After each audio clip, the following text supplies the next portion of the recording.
Welcome back to Life on Record, the podcast where we laugh so we don't cry about our soul-crushing realities. I'm your host, Matt Compton, and as always, with my amazing brother.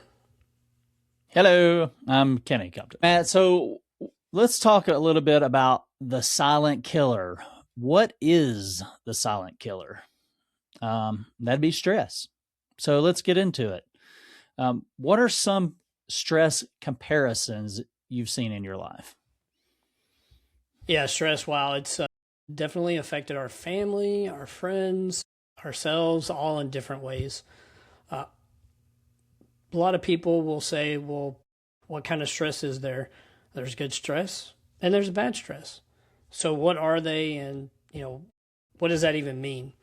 So I'll try to explain it this way. Good stress is things that you deal with every day that will affect you in a way that you can build resiliency. So for example, preparing for this podcast, it is stressful for us to do that. First time doing this, we've never had a podcast, or I've never even been on a podcast. Kenny, have you been on a podcast before? Not that I'm aware.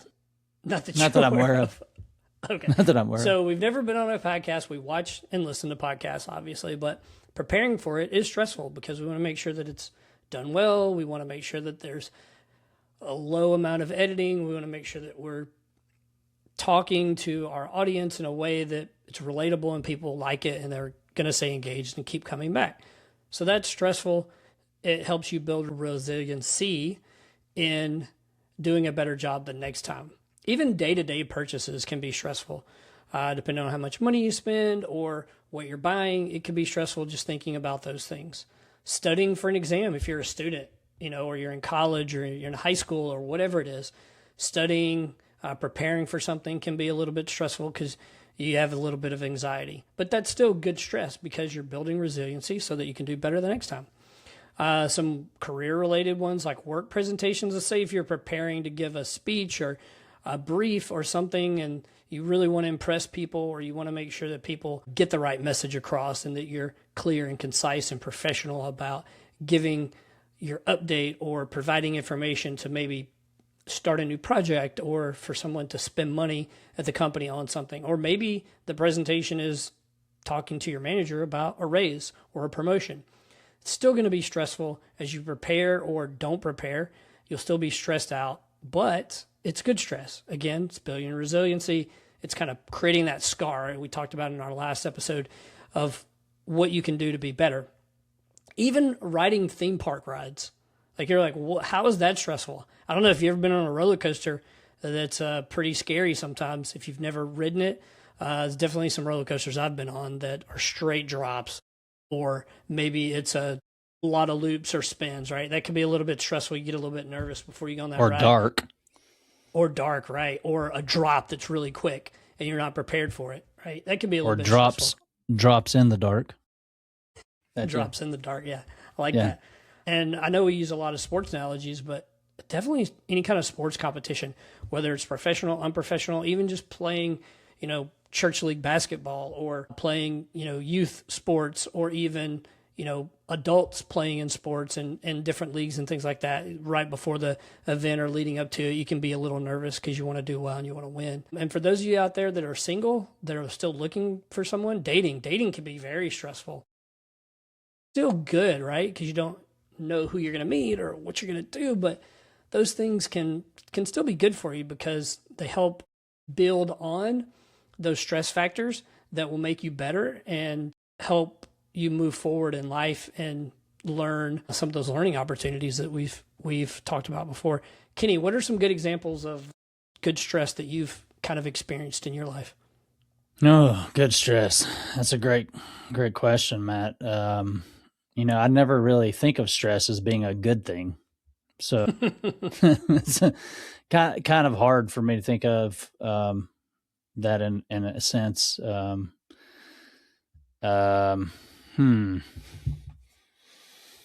Well, I mean, I deal with those stresses you mentioned as well, as most people do.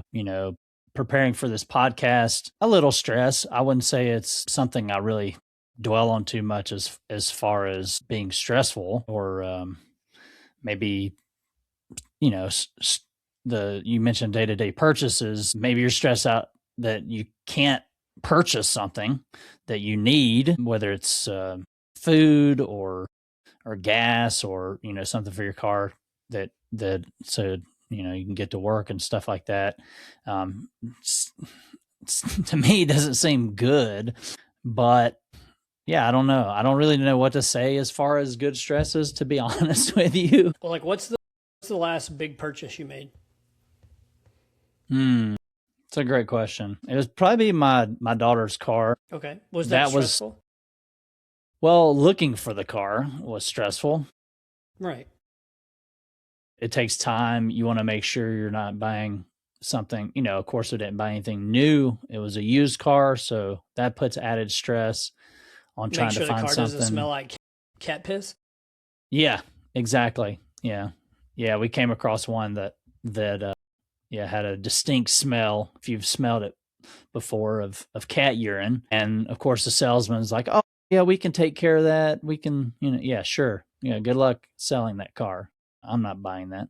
But yeah, so the stress for me was more, yeah, looking for that car and then dealing with the salesman at the dealership, you know, because they're wanting you to buy that car that you're coming to look at or test drive. They want you to leave that day with the car. However, most of the cars that, you know, you look in a certain price range, something you can afford, things being more expensive nowadays, it's kind of hard to pick through what's out there and try to find something that's going to last, or at least, you know, until your child or whoever's able to afford something better. So yeah, that was I would say that was pretty stressful, you know. And then you mentioned sports competition. In my mind, I was thinking about just watching sports in general. It's definitely stressful. The teams that I cheer for aren't necessarily they're not always good. They're not like traditionally good. So a lot of times you're just watching them lose. For example, I'm a Chicago Cubs fan. Luckily, they were able to get that championship about 10 years ago. Well, 10 years ago, exactly. So that was great. Now when I watch them, I don't stress about anything because to me, they could never win another one. I'd be perfectly fine with that. But others, it's just hard to watch your team lose. So that in itself is stressful. So a lot of times I'll just record games, and then if they win, then I'll watch it. Not necessarily baseball, but like basketball or football. Being an Auburn fan, a lot of losing going on. So, but, and then of course dating, I haven't dated anyone in over 20 something years. So yeah, that definitely, it's not something I think about, but yeah, that's just some things that I've dealt with. Again, I've never thought of stress as being a good thing or a good stress, but I do understand what you're saying, in the sense that you're stressing over something that could create a positive outcome, I guess, is what you're getting at there. Maybe I'm misunderstanding something there, but no, you're hitting the nail right on the head. Right. You're working towards something that can be positive and, like I said, build some resiliency to make things easier. Yeah, and better. Yeah, and better yourself in the long run. Yeah. Exactly. Okay. Yeah. And I traditionally don't ride theme park rides, roller coasters and stuff like that. So it doesn't stress me out at all. I just laugh at people as they're screaming and stuff like it. Better you than me. So. Yeah, so what are some of the bad stressors out there? One of the best ones that come to mind today is social media. You know, if you're doom scrolling on your phone, just constantly seeing bad news, or bad information over and over and over, it can build up over time and can cause some health problems, causing some mental issues as you're constantly thinking about, what about this, what about that, how's this going to affect me, how's this going to affect my family. So social media can lead to some bad stressors.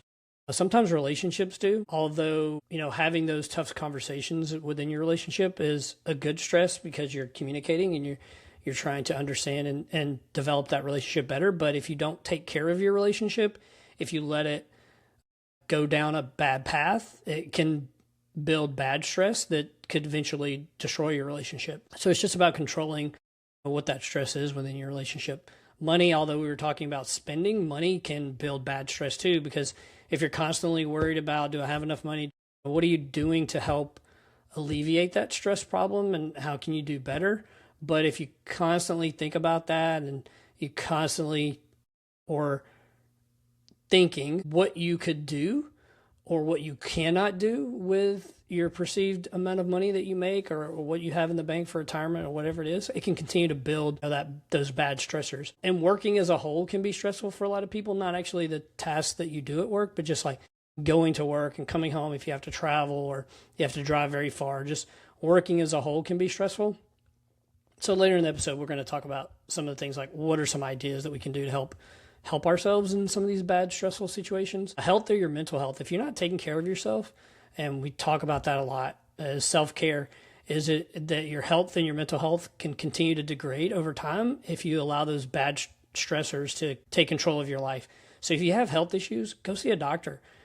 Make sure you're being taken care of. Go regularly to the dentist, go to the eye doctor, go have your hearing checked, all those different things. Societal inequalities, those are some bad stressors that are hard to get over a lot too, because if you're raised in a bad situation, you live in a community where there's bad situations, there may be an inequality that you just can't overcome, or income inequality, right? Any of those things that are societal that build upon any of those inequalities that you may be experiencing, they're going to continue to build bad stressors in your life. But again, like I said, we'll talk about how we overcome them. And then any kind of perceived loss. So, we have lost in grandparents and parents, and as they get older, if we're constantly thinking about that perceived loss, it's going to continue to build stress. So you kind of have to live it day by day. Sometimes there's things that you can't help, but just, help those that you can. And hopefully you're not constantly thinking about any kind of perceived loss of a job, loss of family members, loss of money, all those things, loss of relationships. There's opportunities there for you to kind of step in and communicate, take some action, and own those things so it doesn't lead to any bad stressors. Yeah, and I've dealt with a lot of bad stress over the last, say, couple years here. Thinking of perceived loss, my company has gone through a restructuring. I laid off a lot of people, so that gets you thinking, am I going to be next? Or I need to find another job. The job market is trash, and, or I don't have a specific degree, or this, that, and the other. It gets you really thinking about things. And then at the same time, my wife owns a business, and she's gone through some downtime, or some times that where business was down, I guess you could say. And so that's kind of put a strain on things in our home life, just trying to deal with those situations that we haven't had to deal with in the past, mainly. And that bleeds into money, because if you lose your job, or your business is not doing as well, you're going to lose money. But then you start thinking, how am I going to pay for my mortgage? Or how am I going to pay for my car? Or how am I going to send my child to college? How are we going to do these things? So that's things I've dealt with recently. And yeah, I mean, it's been tough, honestly. I'm not typically one to stress too much about things, at least in the past. I usually deal with it on my own, but yeah, I was going to ask, how are you dealing with these things in your personal life? Outside of talking to me and on this podcast and us telling people these are our problems, but how do you deal with it when no one's around? Like, you're just on your own, or by yourself, or just with your family. How are you dealing with it? Well, to be honest, having tough conversations with my wife about what we can do, specific things we can change as far as how we spend our money, or how we save money, or maybe even look to me to change my job so that I'm able to make more money somehow. But again, that ties back into the job market, and how things aren't great necessarily, especially when a company's laying off a bunch of people all at the same time. All those people are looking for jobs too. So that just adds more pressure and more stress. It's not easy. A lot of long conversations, a lot of crying and hugging, and just, trying to help each other every way we can, whether it's just doing more things around the house to alleviate someone else's stress. And my wife's not one to really talk about too much things. Like some bad stuff will happen with her business, and it may be 4 or 5 months before she even tells me about it. And that's not necessarily a negative thing. It's just a way for her to deal with it on her own. And then when she's more comfortable talking about it, maybe something that she didn't need to involve me in, that she was able to handle it on her own, or with the help of maybe a coworker or someone like that. And she just didn't think it was important information for me to know at that time. And that's maybe just her way of not wanting to put more stress on me. So with other things that I've been going through at the same time. So just little things like that. I know that sounds kind of strange, but it helps. So it helped her. It helped me. When you find out about something horrible that's been fixed already, that's not that bad to learn. So it's a strange way. It may not be your way, but people do things differently. So yeah. And going back to your doom scrolling and social media and stuff like that, or just the news in general, most news is negative. And you go on social media and then there's people posting all the good things that happen in their life, or posting things that's just flat out not true, and just gets into weird places. I'm honestly about this close from just deleting Instagram and just being not on any social media whatsoever, just so I don't have that in my mind anymore. But yeah, it can be tough to deal with. And then as far as social inequalities go, obviously, as you can see, we're 2 white males and probably haven't dealt with a lot of social inequality in our life. We've seen it happen to other people for sure. Growing up in Alabama, being in the military, living in different parts of the country. Yeah, we do see it. So yeah, I can't really speak too much to that. Again, like I said, I don't deal with that as a stressor necessarily. And other ways I've dealt with the stress is meditating. Like I spoke about on a previous episode about going to the cave and just relaxing and closing your eyes and not really thinking about anything. And if you're a sports fan, you may have heard about Aaron Rodgers going into his dark room, and people make fun of that. Yeah, maybe taking ayahuasca or whatever. But I think we should sit back and think about things a little bit more before we crap on others for the way they deal with their stress. Being in the spotlight, yes, these athletes and actors and stuff, they choose that life that they will be in the spotlight all the time, or for a good chunk of their adult life. And it's not easy on them either. They're human, just like the rest of us, unless you believe in lizards. I think old Aaron Rodgers is onto something, though. He's dealing with it in the way that he thinks is healthy for him, and it's not going to be the same for everybody. Some people are going to shit on him about that. I mean, I have my own thoughts about different players in the NFL, but people are going to shit on no matter what you do. Yeah, if it's not something that they do. And that they're like, oh, I do that. So, that person does it? Okay, now I can relate. They're like, well, why would you go do that? Well, it works for him, so why not try it? Like, for example, you like to meditate. I don't really meditate, probably should, but I usually just say, fuck, right? And just, I don't want to fucking deal with that shit. But that's just how it works for me. I can get stressed out about things, but usually I just kind of just say, fuck it, and just brush it off, right? And just push it down. Probably not good, probably not healthy. I'll talk to my wife about it, and she laughs. She thinks it's funny. She's like, why? Don't worry about it. You got it, or I got it, or whatever. Yeah. Let's be a team and take care of things. But, yeah, I think it's, like you're saying, it's really just about what works for you, and if it works for you, just keep doing it if that's what's helpful.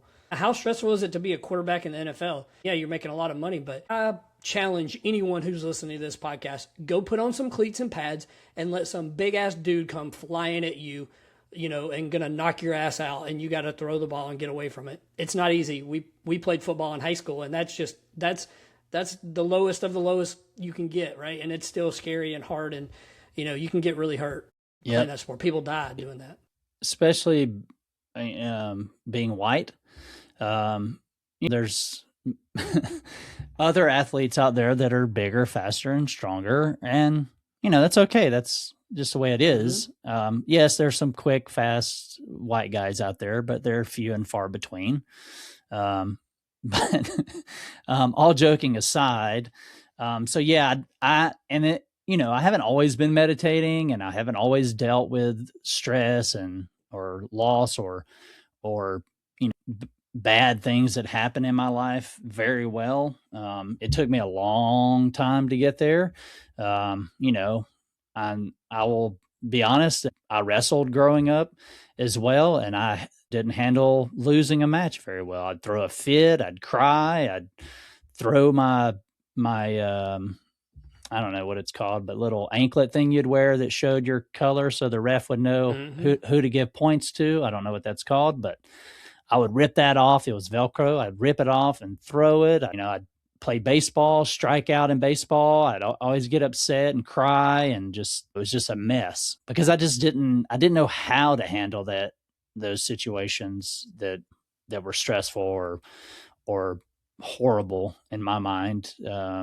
So yeah.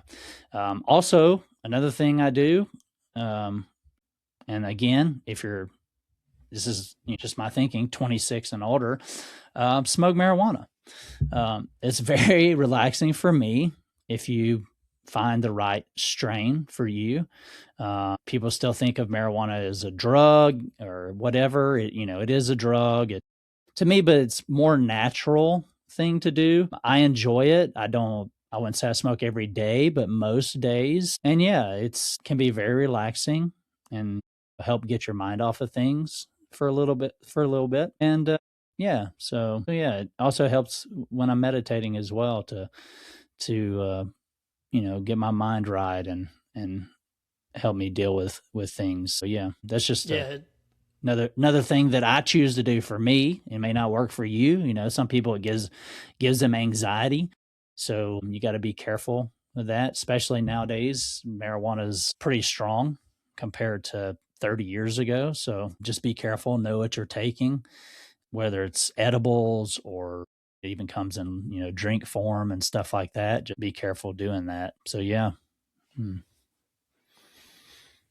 So we talked a little bit about money. So let's talk about financial stress. So a little bit more specific about money. What are your thoughts on financial stress? Yeah, to me, it's probably my number one stressor that I have. I mentioned, mortgage. Like I live in a house, I have a mortgage. You may have rent, but some people say it's a millennial's favorite pastime. And yes, I was born in 1981, but I consider myself a Gen Xer. Even though you just missed the cutoff there, though, buddy. Yeah, I don't. I don't tier of millennial. Yeah, I don't care what the experts say. I relate more to Gen X people, and that so a year, whatever. Who cares? But still, we still have very similar financial stressors. Like student loans. I'm still paying on a student loan, although it's not that high. There are some people that have to pay thousands upon thousands of dollars, and they can't get ahead. There's that saying, one step forward and two steps back. It feels like that for a lot of people out there, especially with the rising cost of not only rent or property taxes or groceries or gasoline. We all deal with that stuff, especially now with things that are going on in the world. Things don't seem to be getting any cheaper. So that can definitely take a toll on you when you're trying to deal with that. Also, maybe you think I'll never be able to own a house, and that's stressing you out. And that's okay. Not everybody needs to own a house. It's kind of like a mindset that I think got into the people's psyche about we have to do this and we have to do that, keeping up with the Joneses, so to speak, and making sure our family's taken care of. Well, if that means, renting a place for the rest of your life, you may be less stressful if you just accept the fact that you'll never own a house. But if it's, you have to own a house. I mean, that's something that you'll never get out from under. So just something to think of when you got to kind of weigh the pros and cons to that. But yeah, with all that stuff going on, I mean, it's no wonder why we're stressed out. Especially when you have people that have salary inequalities. So if they're at the below the poverty line or at the poverty line or just above it, it's really tough on them because they're looking at it as, okay, inflation just went up, whatever, 4 or 5% a couple of years ago, 8% or whatever it was, ridiculous. But maybe your raise is only 2 or 3%, but you're not even keeping up with the price of goods or products or experiences. Yeah. And if your paycheck isn't going to keep up with that, you're losing money every year and becoming poor, essentially. Unless you're making a ton of money and it doesn't matter and you're just spending money on whatever. But there are a lot of people out there that are below the poverty line, at the poverty line, just above it, that have that pay inequality, and it's tough on them.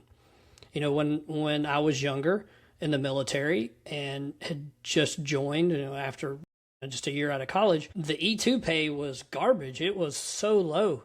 I mean, we were on WIC so that we could get milk and cheese and eggs and cereal for our child.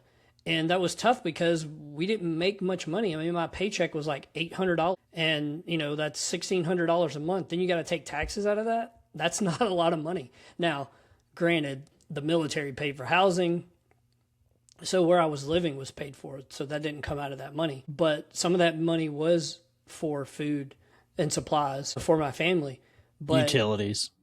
Yeah, and all that, and the utilities were covered where we live, so that was good. But still, It's not a lot, right? I mean, if you think about it, if you have a car payment or car insurance, you got to pay that. So there wasn't really a lot left over. Childcare, I mean, as a Gen Xer, and you're close to that, but they deal with a lot of childcare costs. I mean, we're talking $400, $500, some places $600, $800 a week for childcare, or every 2 weeks. That's a lot of money. We haven't paid for childcare in a while, right? But we live outside Denver here, and it's one of the most expensive cities to live in. And I hear people at work talk about childcare costs all the time. And my most recent manager, I say that because she left for a different job. She had to take a hybrid job because our company does not allow hybrid work, although we could do our job from home. They prefer not to have it that way, and that's their decision. But she had to leave to get a hybrid job so she could stay at home and take care of her child 3 days a week or whatever it is. So yeah, it is expensive.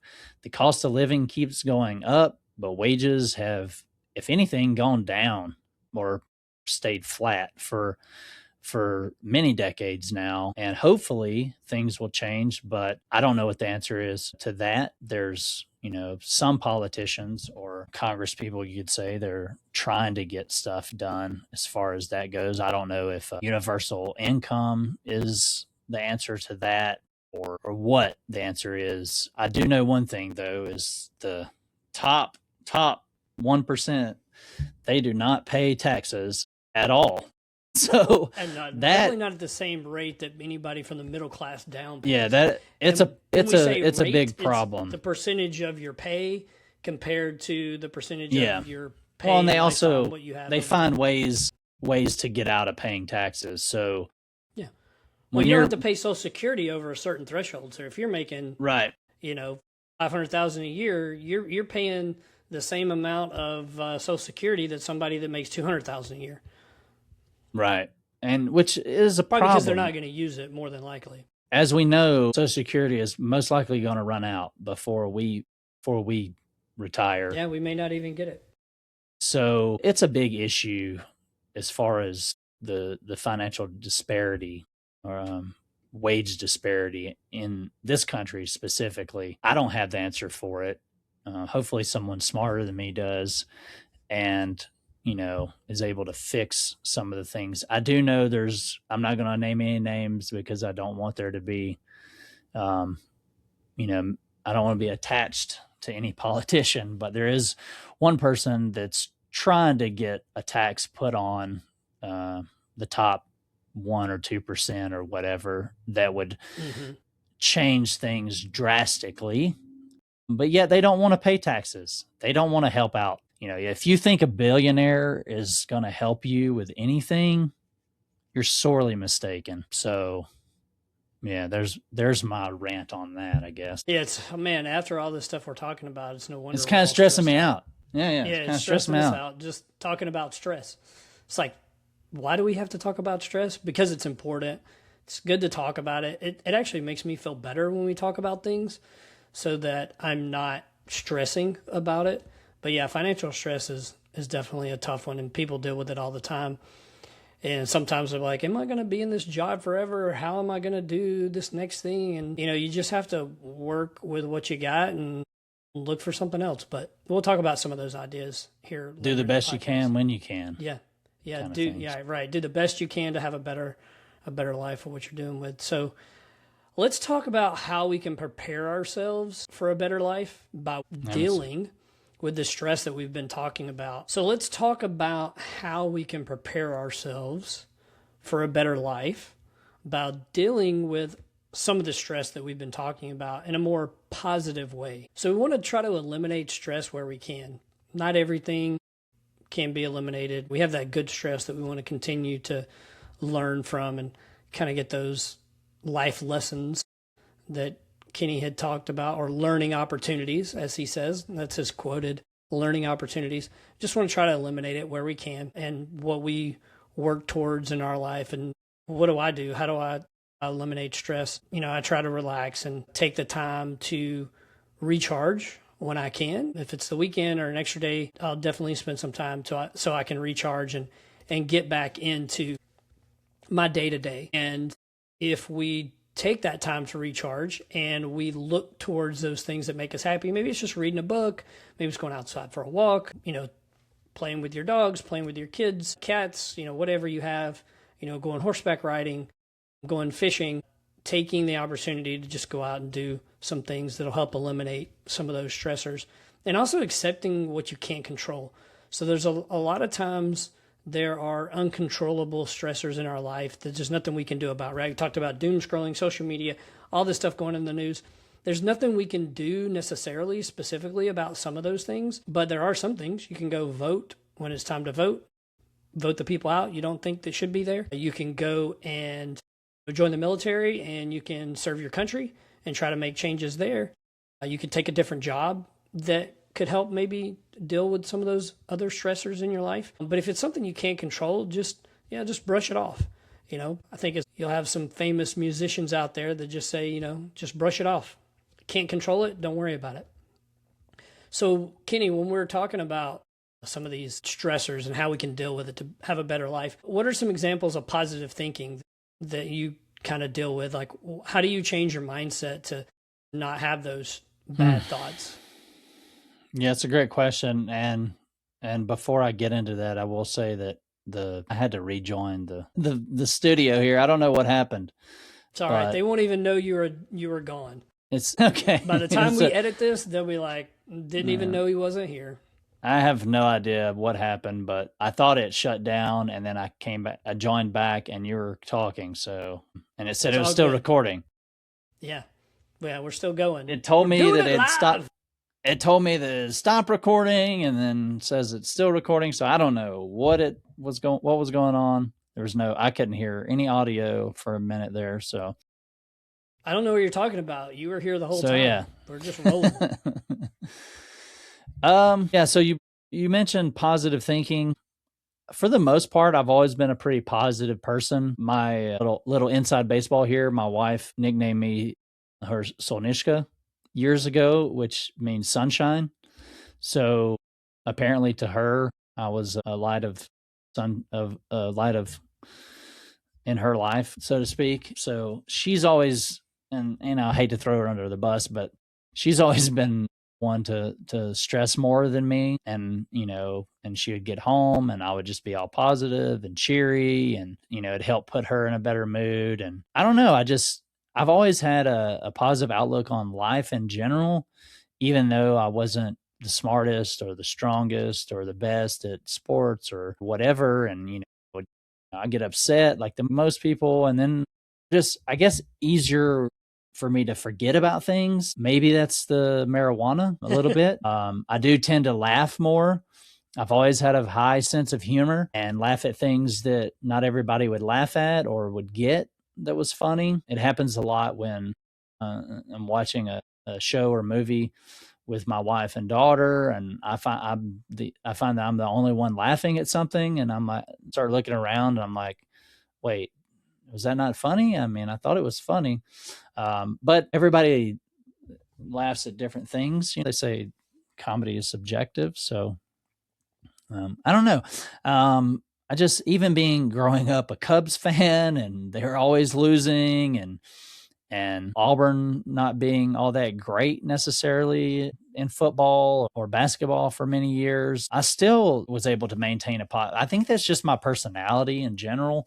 I don't know how to explain it. And like I said, I never really stressed too much about things except for the last couple of years, just because of my job and business and stuff like that. And being able to talk to friends and family members is helped. And my wife and I communicate a lot about various different things. And sometimes I'm having a bad day and she's able to pick me up. And it just, in the end, we're not here for a very long time on Earth.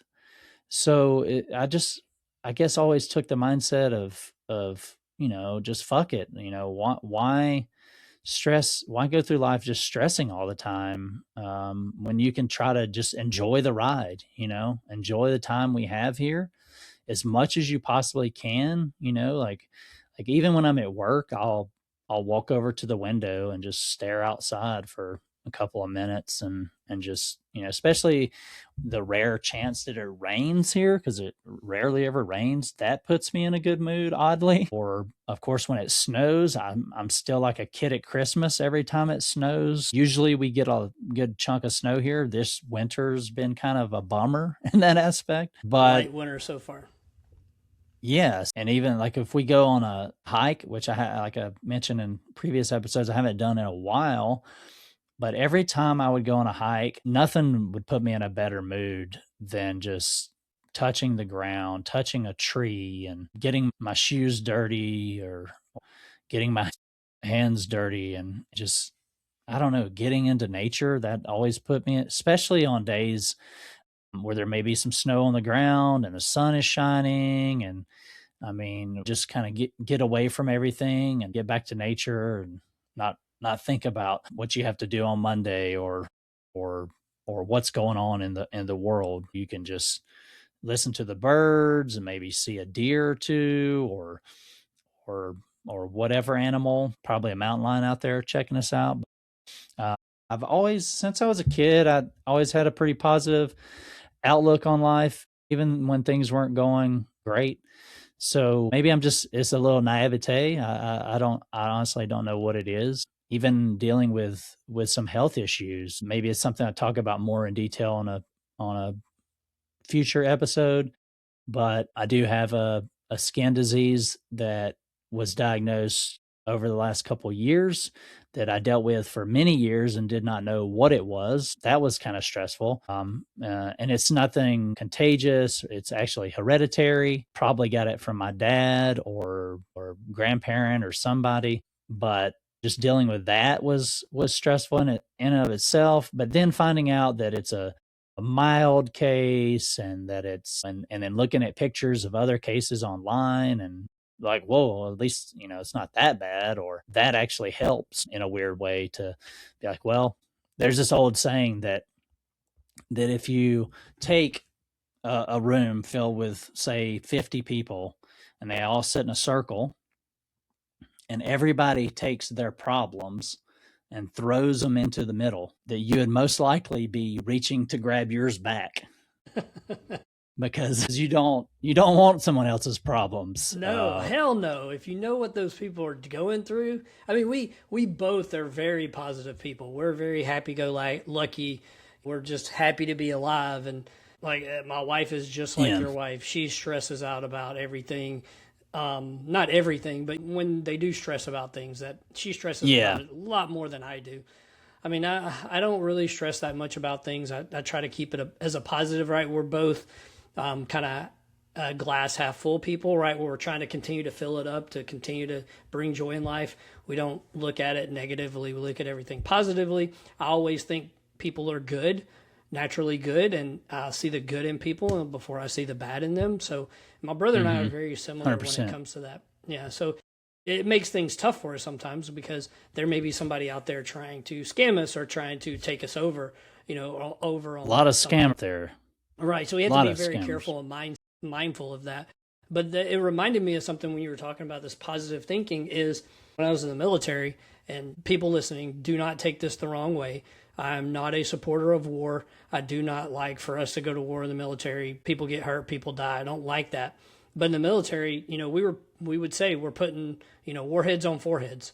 That's what we're doing. That's a very stressful job to make sure everything goes perfect, to meet the mission, to get to where we're going and what we're doing to win the war. That was essentially what we were there for every day. But now that I have this job that, I've been retired for 5 years, as I mentioned before, and people get stressed at work, and I'm asking them, I just have a conversation with them. What, tell me what you're feeling. Why are you stressed out? Well, I have to do this, and we have these deadlines, and we have those things. I said, just think about it this way. Where I work, we're just selling hats and T-shirts. Like literally, gofanatics.com. Hats and T-shirts, some jerseys and some other stuff on there. But that's what we're doing. We're selling hats and T-shirts. We're not putting warheads on foreheads. So it's not that stressful. I promise you. Yeah. Think about the people out there doing other jobs. Imagine if you're out there putting up power lines. How stressful is that job? It's very dangerous. People out there digging ditches for new plumbing lines and new city sewers and, new whatever. They're working outside where it's hot and you're sitting here in an air-conditioned room where the people are providing you free lunch and coffee every day. How is this stressful? I just like smile and they just think about it and they go, yeah, I'm glad I'm not working outside. It made me feel better. Thanks. Go out and do some of the hard things like you're talking about, those other people's problems. Imagine if you had to take somebody else's problem that then you have to deal with that. A lot of people out there have things that you don't think about and you don't deal with, and that's some of those societal stressors that some people deal with, some people don't. So you really have to take their mindset and what they're going through, and if they're friends or family, try to help them out too. Yeah, and you reminded me of something when you're talking about just we sell hats and T-shirts. When I was a pizza delivery driver for Papa John's for a time, there was a guy that worked there, and he was always saying when someone that's inside the store, it always seemed like the people that were taking the orders and making the food and stuff, when it got busy, they were always stressing out about stuff. And of course, delivery drivers, it's a much more relaxed job for the most part. Maybe people get stressed out their driving, but for the most part, it's pretty stress-free. You just take the order, you go to someone's house, you give them the food, they give you the money, you drive back. I mean, it's that simple. So he would always say, it's just pizza and Cokes, guys. We're just pizza and Cokes here. Like, what, why are you stressing out? Although he was, I could see they would be scared that somebody might rob them. Like that would be a potential. Nowadays, everything's paid online. Usually it's already paid for before they even delivered. So they're not taking cash really at the door anymore. But that would be the only stress that I could see from that job. Or maybe driving and worrying about having a car wreck or something like that. Driving's stressful for a lot of people. But otherwise, if you're just in the pizza place making the pizzas and the sandwiches, I mean, how stressful is that? You're just making food. If you do it right. Yeah, I don't know. They it's just the same thing every think day. that they have to. They think they have to get it done in record time every time for some reason. Like you can. They don't have the 30 minutes or less anymore, so I think you're good. Yeah, I mean, you just make it one pizza at a time, or one cheese stick at a time, or whatever. I mean, just one to the next, and you move on. Cut it when it comes out of the oven. I worked in a restaurant, like I said before, where we made pizzas and sandwiches and same kind of oven as at Domino's or Pizza Hut or whatever. It's all the same style oven where it's on a conveyor, it goes in and cooks it, comes out, you take it, cut it, and put it in a box. I mean, it's not rocket science.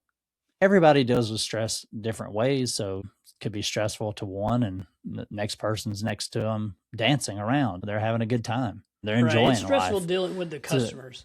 Matter of perspective, I guess. But yeah, I mean, and also can't remember exactly everything you were talking about, but yeah, and we've mentioned it before about making sure you get plenty of rest. That will help in general. Get enough sleep, because if you don't get enough sleep, you're not going to handle tough situations very well. Allows you to stress less about things when you're rested and ready to go deal with things on a day-to-day basis. So, yeah. Yeah, I definitely always feel better when I've slept more. As long as I've gotten for sure 8 hours of sleep, I feel so much better, or more. Sometimes it's 9, but if I'm getting like 4 or 5, whew, not good. I had to deal with that in the military, and no wonder I was stressed out all the time. I have a stress disability that where I got a stress injury when I was in the military, and I get VA benefits for that. But I've learned to deal with it, and luckily I don't have to take medication. I don't have PTSD that I know of. Haven't been evaluated for it, but definitely some mental stress issues, and we'll talk about that when we get into mental health. So what can we do about all this stress that we've been talking about? Well, definitely no magic pill on how to cure anything, but here's a few ideas that maybe we can take some action for. Learn to set boundaries. I think that's very important. I mean, you got to say no. You can't always be a yes person. It's okay to prioritize your own well-being, whether it's at home, at work, whatever it is. You got to really learn to say no.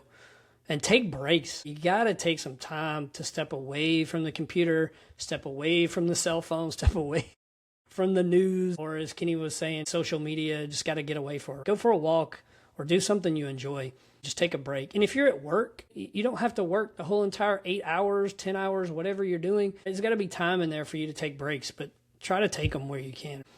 Prioritize your self-care. Again, we've talked about this on every podcast, and we probably will continue to talk about it.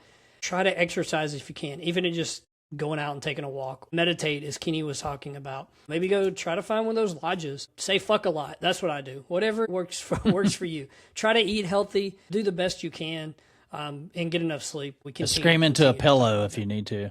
That's these fuckers, I can't take it anymore.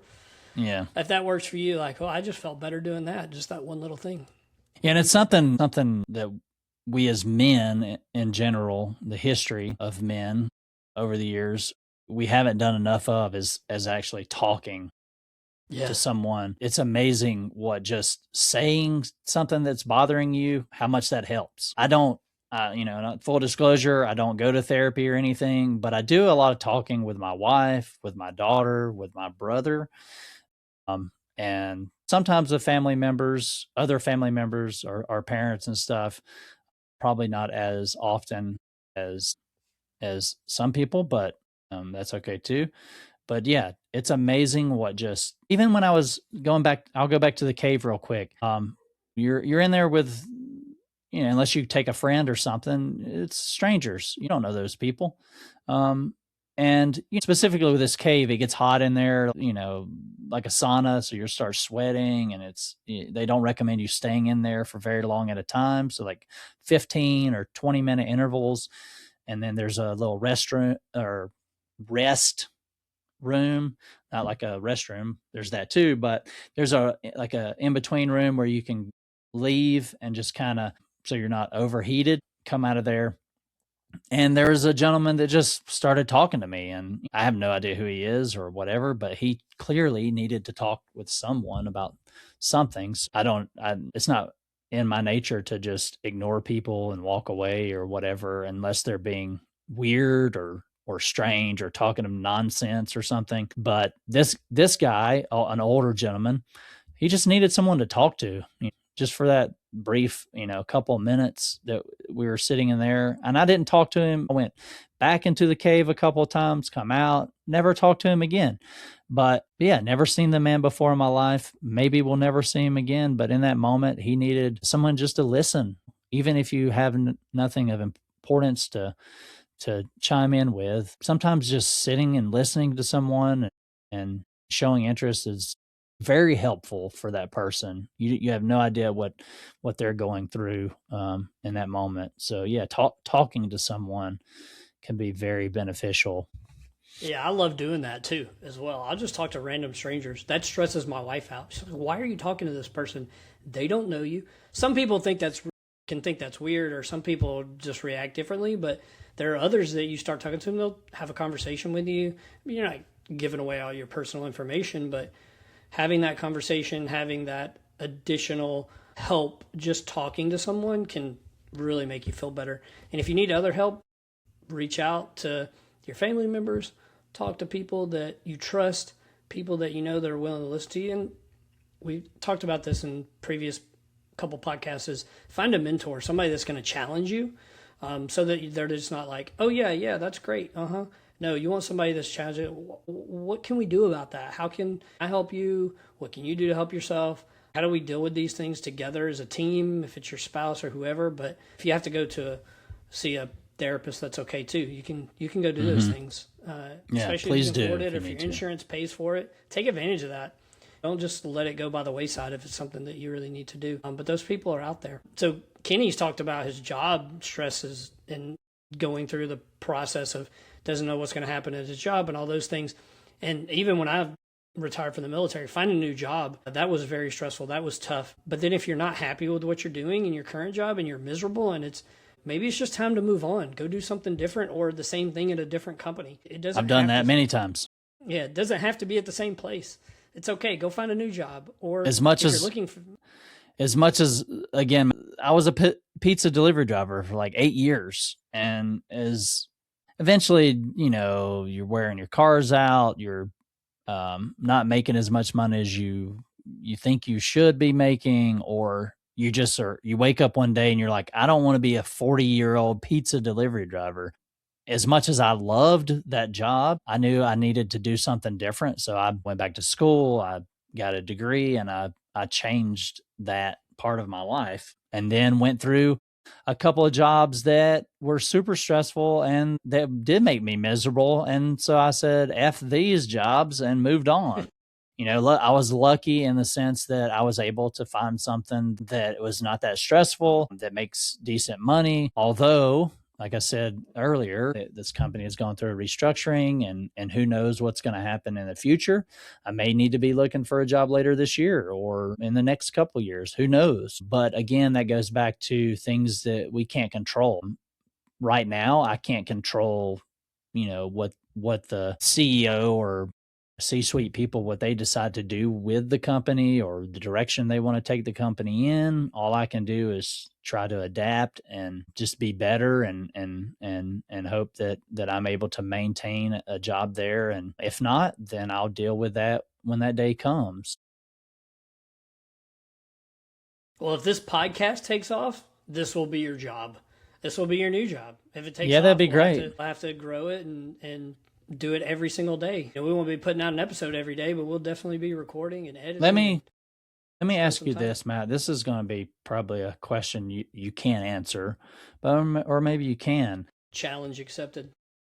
So we all know that stress is a common problem, but also it's not a life sentence. Don't let one little thing ruin your entire life. You got to take care of yourself, set those boundaries, like you said, and don't be afraid to ask for help. That all sounds great in theory. Mm-hmm. But let me ask you this. We like to say that we're not alone, but there are some people that are alone. They don't have a spouse or a boyfriend or girlfriend or friends maybe, or family members that they feel that they can count on and talk to. What exactly would they need to do then if they don't know where to turn and don't know who to turn to? What can they do? Yeah, I think that's a great question. And by no means am I a professional therapist, although I did stay at a Holiday Inn Express last night and took some when you're a pre-med. Classes. You're a pre-med. Yeah. And it was for psychology, by the way, not to be a medical doctor, but to be a psychiatrist when I was in college because I really thought that that's what I wanted to do. And I do like listening to people. I like to talk to people. So I guess I could go get my doctorate and go do that, for real. But at this point in my life, I'm just trying to have fun and enjoy it where I can. I don't want to put the stress of going back to school and getting my doctorate just so I can go do that. Although maybe I should just get some certifications. Yeah, possibly. Since I already have my master's degree and do what I can to help and volunteer to help people. But if I could put myself in someone's shoes just like that, somebody that's single, maybe they don't have any friends, don't have a spouse or a girlfriend or boyfriend or whatever, I would start small. I would start with buy a plant, something that's not going to set you back a lot of money that you can deal with. A succulent, perhaps. Yeah, maybe a succulent. They're low maintenance. That's easy. Something that's easy, because if something happens to it, it's okay. You can get another one, or get a fish, like a goldfish.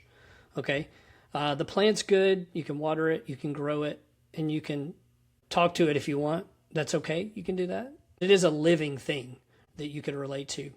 I think a goldfish is a good example too. They have a very short memory. They don't remember anything after a few minutes or whatever it is. It's pretty short. They forget things. So they're not going to know if you forgot to feed them. As long as you're taking care of them and they live, I think you'll be okay. And then maybe move up to a dog or a cat or some other pet. Something that has a little bit more responsibility, something that, has a lifespan that's going to live a little bit longer, although plants can live forever if you take care of them right. But then also put yourself out there. I know this one's a hard one for a lot of people. I'm not saying you have to get on some kind of dating app or some kind of find a friend app or anything like that, but put yourself out there. Go to something that's low key. Maybe it's a trivia night, but you don't participate. That's okay. Just sit there and watch other people. Do some people watching. Go to a park, sit and read a book, see other people that are out in the world. Farmer's market, if you have Farmer's market's good. Yeah. Yeah, you don't have to buy anything. Just walk around. Or some people go to church, if that's your thing. If you're religious. If it's not your thing, at least you're out and around other people. I think that would help tremendously. So yeah. Yeah, it's good. It's a great example too. It depends on if you're comfortable with being around other people. True. There's that too. If you are comfortable around other people, then yeah, take advantage of different experiences. And it doesn't have to be anything that costs money. It could be as simple as just going places and hanging around, and in a safe way, obviously. Especially in some cities, you can just go and hang out at places, maybe get some lunch or whatever. And you may say, I don't want to go and eat by myself. That's really lonely. I can tell you, as a married person, it's been married for 25 years, going and watching a movie by yourself or just eating by yourself sometimes is very freeing. You can just see people walking around, enjoying life and moving about their day and just experiencing life. It's very freeing for you. Again, somebody that doesn't have somebody every day that they can deal with and they can talk to, that can be stressful for them to go out and do that because they don't want to be that lonely person that's out there. But taking the time to do those things may help introduce you to other people. I'm not saying you have to go talk to others, but maybe there'll be an outgoing person like my brother and I that will walk up to you or come and say, hey, how are you doing? How's your day going? And just strike up that conversation. And then that gives you the opportunity to continue to grow in your life and will help you kind of adjust to that if you're a single person. Now, that's kind of the best advice I can give someone. I haven't been single for a very, very long time, but I have friends and people, acquaintances throughout my life and my career in the military that were like that. I had a really good friend who's married now, has kids. He wasn't really good at talking to other people. He wasn't really good at those social situations. But the more that he went out and did those things and he put himself out there, he was able to adjust to that a lot better. And now he has a family and kids and he's doing great. So sometimes you just have to challenge yourself too, to to go and do something different. But Yeah, start something small. new. If it's hard, start small, work your way up, and you'll get there. I promise you, you'll get there. Yeah. And something I forgot to mention earlier, I do listen to a lot of podcasts, mostly true crime and comedy, which is a weird mix. But I find it if I listen to too Different types much, of stress there. yeah. So I listen to if I listen to too many true crime podcasts, I start getting a little depressed or stressed out. Just listening to things that other people have gone through and the horrors and the horrible people that we live amongst, unfortunately. But it's also helped me, be able to talk to my wife and my daughter, as we know that there's a lot of you know crime and that happens against women, that you would never wish upon your loved ones, but you're able to learn things through that and able to share it with them so that they're more aware of things and stuff like that, and being able to laugh. My God, it's I listen to sports talk and, like I said, comedy podcasts and laugh. A good chunk of my day is spent giggling at my computer, and my coworkers probably wondering if I'm not mentally all there, but that's okay. I honestly don't care. I love to laugh and be goofy and stuff like that. So, and hopefully brighten someone else's day with that. So yeah, it's really important, I believe, to laugh as much as you can and put yourself out there in situations where you can laugh, whether it's reading a book or listening to a podcast or watching a movie or whatever you need to do to make all this craziness, go away and not seep into every aspect of our lives. You've hit the three stress relievers, the top three stress relievers: laugh, love, partnership, family, whatever, friends, and crying. Those three things will relieve stress very quickly. And just get it out of your system. If you do those things, just try to practice those. We talked about that in our last episode. Yeah, practice, and there's practice, but probably a lot laugh, of love, and men out there. As we know, I wouldn't say all women, but most women in general, they do cry more than men. It's science, and they live longer. And there may not be a direct connection to that. I don't know, but I'm no genius by any stretch, but me personally, I do cry probably more than most men out there. And it's not from things you would think. Like a lot of times it's from stupid moments in a TV show or a movie or from podcasts. Sometimes they can get to you. Just depends on, what type of podcast you're listening to. Even with comedy podcasts, sometimes there's moments, just depends on, again, what you're listening to, but you can hear someone else's story or things that have happened to people, and it touch you in a way that you didn't think would. And a lot of times real life moments don't necessarily get to me like they do other people. I don't know. It's kind of weird, but yeah, even commercials sometimes can get to me. And my wife and my daughter, they look at me like something's wrong, like I'm broken. Maybe I am broken. I don't know. But after I cry, I feel so much better. So yeah, make sure you're able to bring your emotions to tears. And again, hate to tie it to sports, or we love to tie it to sports. The great speech by Jim Valvano back in the 90s. As he's dealing with cancer. Even if you're one of the toughest, hardest men out there, you need to cry, whether you like it or not. You don't have to do it in front of other people. Go in a room by yourself, or while you're taking a shower in the morning or at night or whatever. If you will feel so much better if you just let it out. You'll be surprised. Yeah, Kenny, it's a great sentiment. And if life is stressing you out, don't give up. Don't ever give up. You are enough. And that's all for today's episode of Life on Record. Like, share, and subscribe. And if you're new to the podcast, tell a friend, a family member, or a work colleague about us. We just might make their day. Thanks for listening.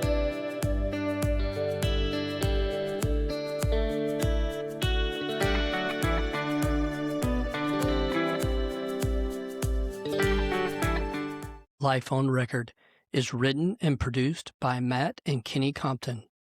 Music by Mr. Smith.